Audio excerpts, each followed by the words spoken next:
నిర్మల్ జిల్లా కుబీర్ మండల పరిధిలోని మలేగాలో రైతులు ఆందోళనకు దిగారు. కాంగ్రెస్ ప్రభుత్వం తమకు రుణమాఫీ చేయలేదని ఆవేదన వ్యక్తం చేశారు. రోడ్డుపై బైఠాయించిన రైతులు ప్రభుత్వానికి వ్యతిరేకంగా నినాదాలు చేశారు. ఎన్నికల్లో ఇచ్చిన హామీ ప్రకారం రైతులందరికీ రుణమాఫీ చేయాలని డిమాండ్ చేశారు. ఈ మాలేగాం గ్రామ పెట్రోల్ బంక్ దగ్గర చౌరస్తాలో ధర్నా కార్యక్రమం నిర్వహించడం జరిగింది.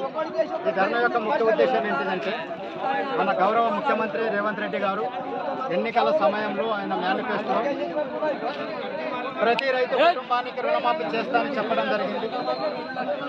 ఆ రుణమాఫీలో భాగంగా దిశల వారీగా విడతల వారీగా 3 విడతలు అయినప్పటికీ కూడా ఈ మాలేగాం గ్రామంలో 650 కేసీసీ అకౌంట్లు ఉన్నప్పటికీ కూడా అందులో నుంచి కేవలం 15% అకౌంట్లకు డబ్బులు విడుదల చేయడం జరిగింది.